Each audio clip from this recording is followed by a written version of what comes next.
A city like any other. Everyone on the move, hustle and bustle. But ponder a while and see what's actually happened.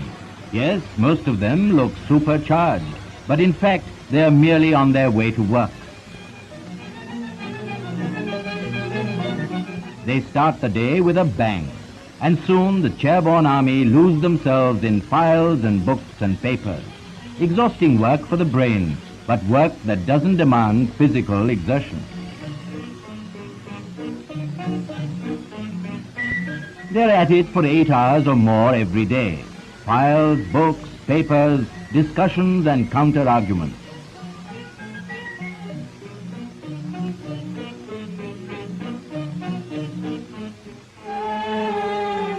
And when it's time to close the files and books and papers, they rise from their chairs looking very much like worn-out rags. Indeed, a tired, listless army of men and women now undercharged. A sad but true commentary on life in our cities. The office-goer returns. Home, sweet home. He's hardly exercised a muscle, but you'd think he's done nothing else all day long. Weary, worn out, it seems the wrong moment to tell him that what he needs is regular daily exercise. But that's the truth. Over the centuries in our country, a number of systems of exercises designed to make the body more fit and better able to bear the stress and strain of everyday life has been evolved. Our Indian exercises are simple in technique and easy to practice. They generally require little time and no accessories, and are suitable for all, young and old. The best time for exercise is in the morning, before breakfast. At this time, the vitality of the body is at its highest.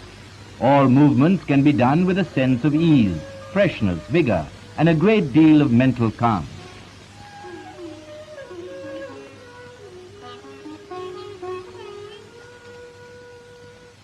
Of course, there is nothing like exercise in the open air.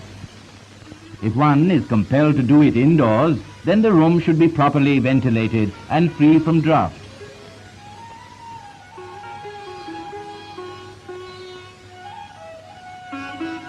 Keep the body loosely clothed and exposed to the air as much as possible. Here are a few exercises and movements which will be useful. Breathing can be the starting point because it purifies the air in your lungs. And this is how it should be done. Nostrils should be closed and opened alternately in quick succession, breathing in and breathing out. The stomach should be inflated while inhaling and deflated while exhaling. Blood circulation increases. The body is toned up. Next, feet joined together, throw the head back. Turn the eyes upward. Inhale and exhale deeply, feeling the impact on the crown of the head.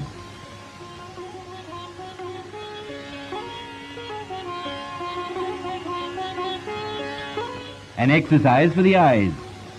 Standing in the same position, tilt the face upward. Fix your stare at a point between the eyebrows and hold as long as possible.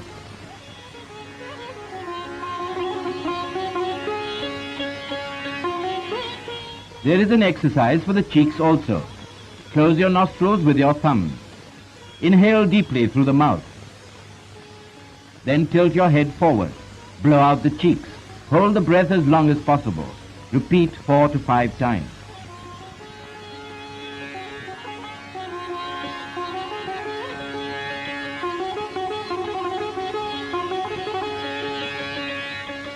For the ears, try this exercise.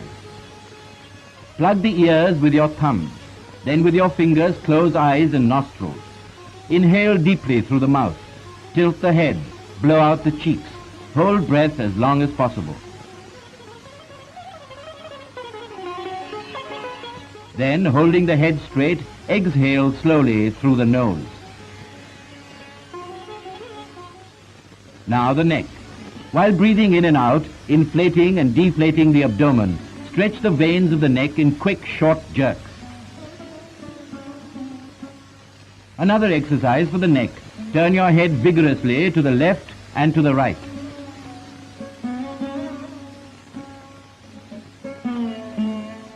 Then a backward and forward motion.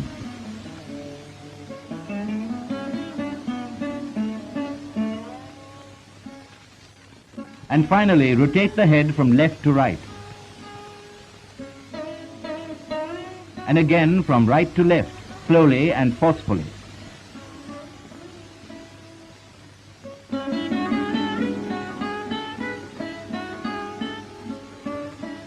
To develop the shoulders, stand erect, arms pressed to the sides, fists closed, inhale through the mouth, blow out the cheeks, tilt head, hold your breath, move shoulders up and down with force.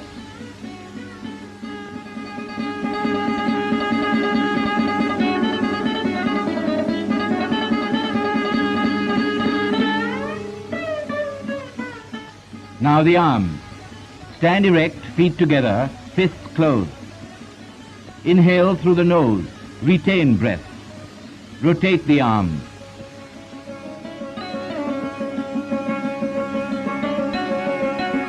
Exhale, inhale again. Hold breath, rotate arms in reverse.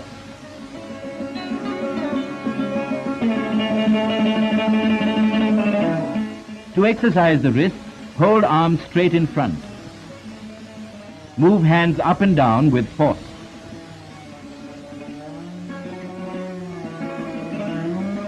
Bend your arms like this, in line with your shoulders. Repeat action with force.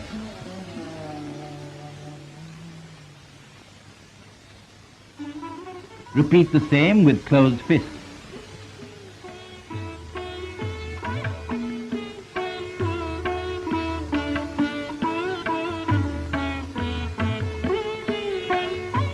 To develop the chest, inhale through the nose.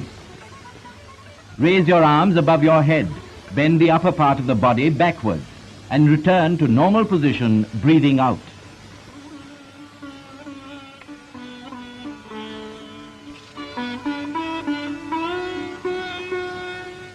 The abdomen. Inhaling through the nose, inflate the stomach fully and hold that position for as long as you can. Then, exhaling, deflate the stomach.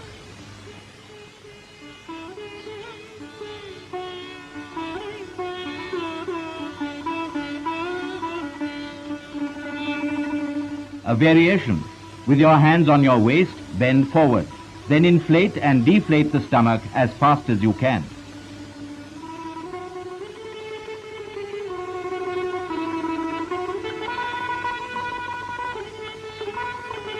Another exercise for the muscles of the abdomen, but it requires a lot of practice. If you can do it, it will be very useful.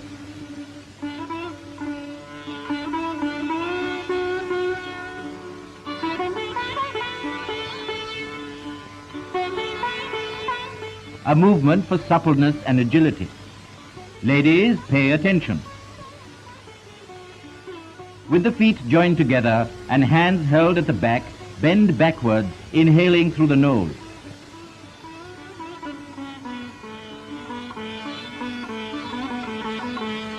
Returning to normal position, bend forward as much as possible, exhaling through the nose. Repeat complete process 5 times.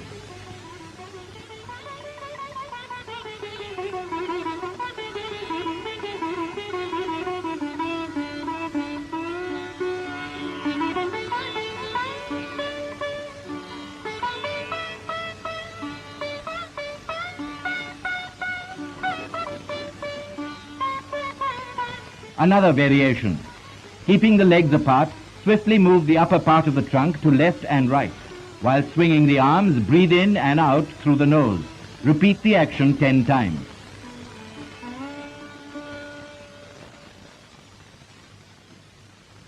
Are special exercises for the calves too. With your arms stretched forward, begin inhaling and lower yourself to a sitting position.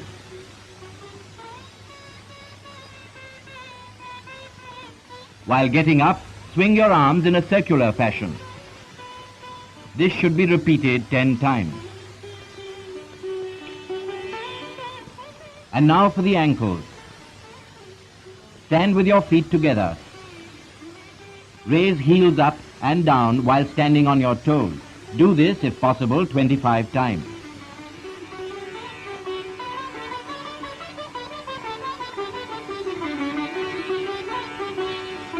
Then again, raising your foot about 9 inches from the ground, rotate your toes thrice, clockwise and anti-clockwise.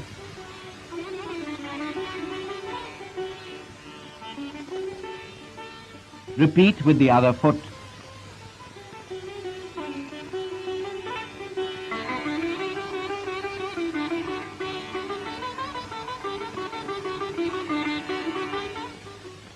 Unique to the Indian system of exercises are the asanas, or composite poses, each designed for exercising particular parts of the body. This is the Ashwat asana, or people tree pose. Stand upright, raise the arms upwards, and move the right leg sideways at a right angle. Repeat with the other leg.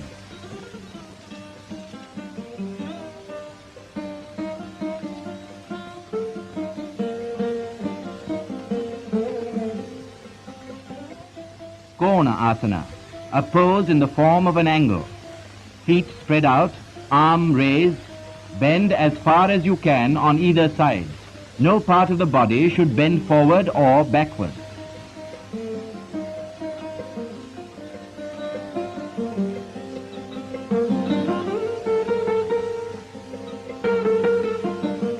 For suppleness of the body, Padangushta asana. Get your whole body to rest on your toe like this. Thereafter, hold your waist with both hands. Keep the backbone and trunk upright. Sit motionless with a fixed gaze.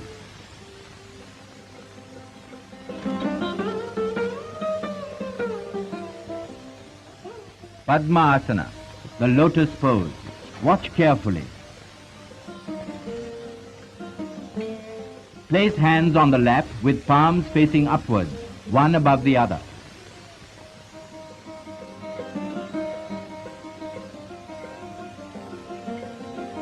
The position of the hands can vary, either on the heels of both feet or on the knees.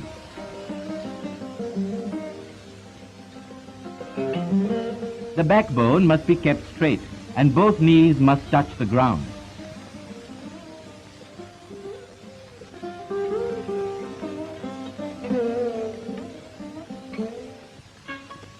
Yes, another exercise for the stomach.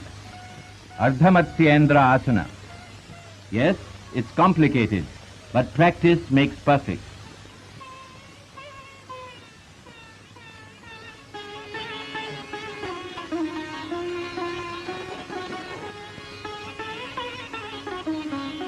Paschimottanasana. Now an exercise for the spine and back. Stretch your legs. Catch hold of the toes, crossing your hands. Then bend forward as far as possible. Hold this position as long as you can.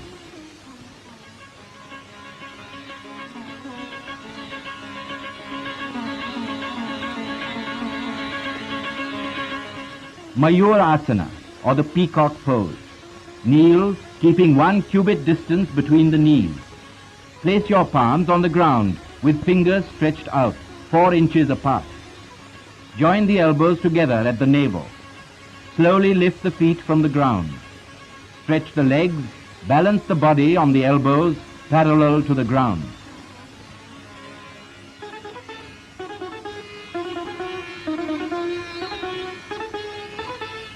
Now to help the abdominal muscles. Lying on your stomach, lift up your legs with your hands. Hold them tight and pull them towards you as far as possible. Maintain this position for as long as you can.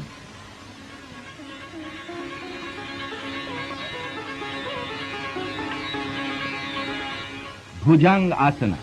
While lying on your stomach, place your palms near the chest. Raise the body as much as possible. Bend the head back, looking straight ahead.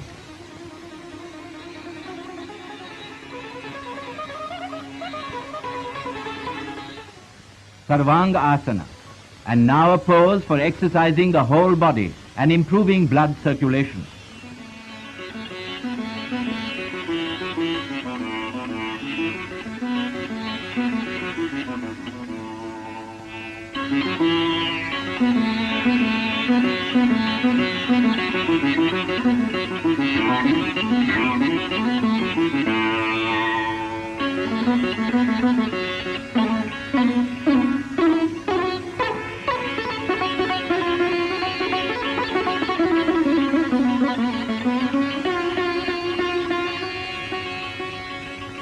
Shavasana.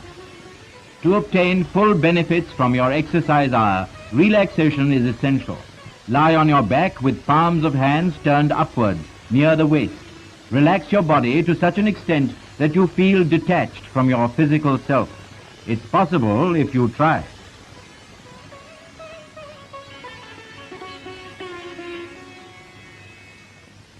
And finally, a pose which helps breathing, pranayama.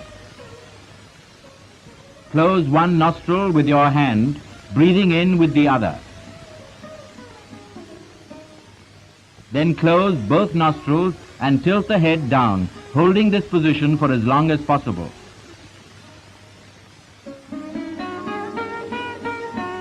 While exhaling, tilt up the head, keep one nostril closed and breathe through the other.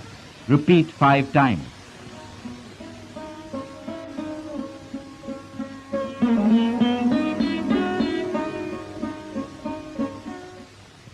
Breathing exercises should generally precede and follow the day's physical training.